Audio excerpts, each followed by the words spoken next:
Alright, look. Hit the like button. Hit the sub button. Hit the notification bell. You understand me? Subscribe to my channel. Follow me on Twitter. Follow me on Instagram. Join this Fisk Unit army and get Fisk Unit tough. Alright, look. We gotta talk. So, earlier in the season, I had some harsh words for Daboll. And he deserved it. At the time when I criticized Brian Daboll, our offense was historically trash. It was historically pathetic. I mean, it was the Michael Jordan of garbage. Okay? It was the Tom Brady, Michael Jordan, Derek Jeter of garbage. That's what it was. So, I'm not like a lot of people who worship these coaches and these players and they really ain't shit to me.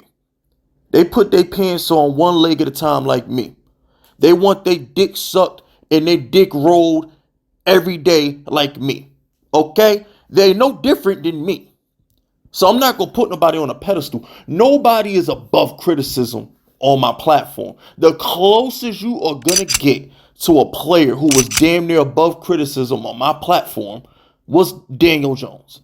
That's as close as you're going to get to me giving an individual every benefit of the doubt that I possibly can. And I don't give a fuck how many times y'all say Fisk is two-faced. I don't give a fuck how many times y'all say I turned on Daniel Jones. I don't give a fuck how many times y'all say I turned my back on that kid. I gave Daniel Jones every excuse in the book, every excuse on this earth, Earth 7, Earth 27, hell, even the next dimension. I had excuses for Daniel Jones standing next to King Kai, okay? It didn't matter. I tried my best with that kid. But much like Brian Daboll ran the most pathetic offense of all time, Daniel Jones orchestrated the most pathetic offense of all time. The first 6 weeks of the New York Football Giants season was the worst viewing experience I've ever had watching this team.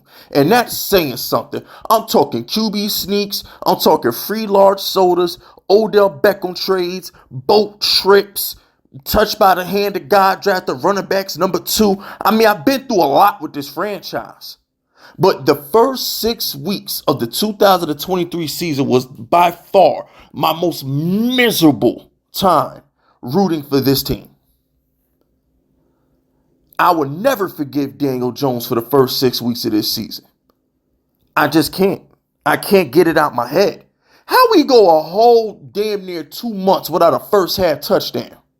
How is that possible? In the NFL, where points are easy to come by, we went a whole fucking 6 weeks. Oh, no. That was with Daniel Jones. Because remember, we didn't score first half touchdown with Tyrod either. Versus the Bills, because we messed up at the goal. We were like 7-8 weeks. It was bad. Okay? So what I'm trying to say is Brian Daboll has my utmost respect. That's my coach, and I'm proud to have him as a coach. Because although I wanted us to tank, I did. I wanted us to tank. I wanted us to lose so badly. And I really think Brian Daboll wanted to tank too. But that damn Wink Martindale had the audacity to coach up our defense. But, and then the Tommy DeVito thing, seeing how excited Tommy DeVito is for winning. I'm going to be on a side note, as much as I wanted to tank, the joy on these players' faces when they win these games, you can't beat that. I can't root for this team to lose. Seeing how happy DeVito and Kayvon and Saquon and Slayton and the coaching staff, it might not mean anything to us as fans because we thinking of the draft. But to the 53 players in that locker room and the coaching staff, them winning quote-unquote meaningless games, it means the world to them. How can I not respect that? How can I not respect that? But that's my point with Brian Daboll. Joe Judge never turned it around. Shermer never turned it around. McAdoo, forget about it. This dude, Brian Daboll, did something that I respect. Because that's my life. In my life, I get knocked down. In my life, I make mistakes. But I got to rebound. Ain't nobody to run to and get. I pray to God and put my head down and put the work in. That's all I can do. So I respect somebody like Brian Daboll, who went from the worst team I've ever seen in my life to damn near competing for a playoff spot with a third string quarterback. The turnaround that this franchise has had over the past 2 months is commendable. That's good coaching right there. That's called establishing a culture. The Giants are going places. We're going to be good next year. With Brian Daboll at the helm, there's not a doubt in my mind that regardless of who the quarterback is next year, we're going to be good. If it's Daniel Jones, so be it. He got to earn my respect back. I can't condone that. I can't condone the first 6 weeks. First of all, if then Daniel Jones had the audacity to come out versus the Raiders and look pathetic and then tear an ACL, bro, oh my gosh, bro. But, at the end of the day, if Daniel Jones can go back to his normal self, his normal top 10 to 12 self, we'll be fine.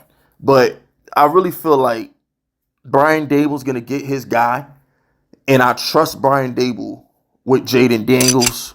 I think that's the Giants guy. I think Jaden Daniels fits this offense the most. Now, granted, Joe Shane is in love with Caleb Williams. We know that. He went to Man USC games. But, look, whoever they draft in the first round, the point is Brian Daboll, I trust him. And I'm going to keep it a bean with y'all, bro. If Brian Daboll was to beat the Eagles and beat the Rams, and we finish with 7 wins, he's coach of the year again. I'm just letting y'all know that. If he finds a way to beat the Rams, fighting for a playoff spot, and beat the Eagles, fighting for a number 1 seed and division wins and all this other shit, if he finds a way with Tommy DeVito, a third string quarterback who was sleeping on mommy couch, okay? If he finds a way to beat these teams down the stretch, how can he not be coach of the year? How? Because here's the difference between what the Cleveland situation, the difference between the Minnesota situation and all these things. Brian Daboll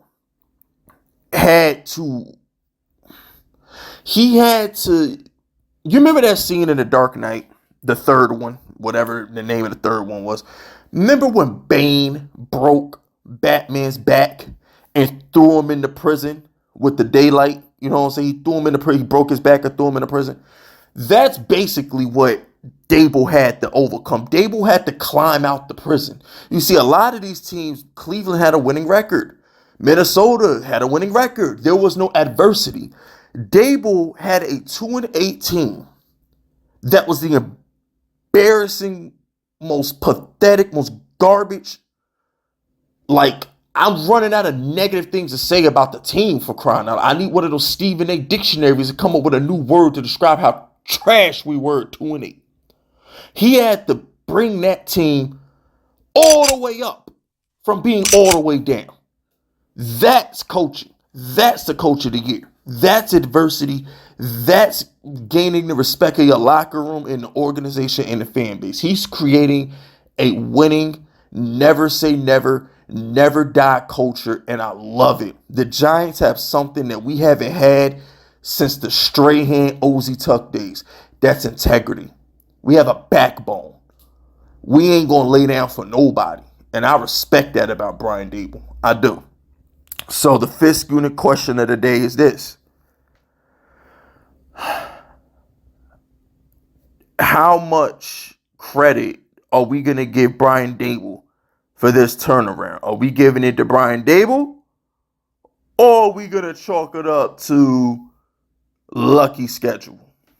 Is it luck or is it good coaching? I want to hear from y'all. Throw those FUs in the chat if you're rocking with me. My name is Fist Vegas, and I approve this message.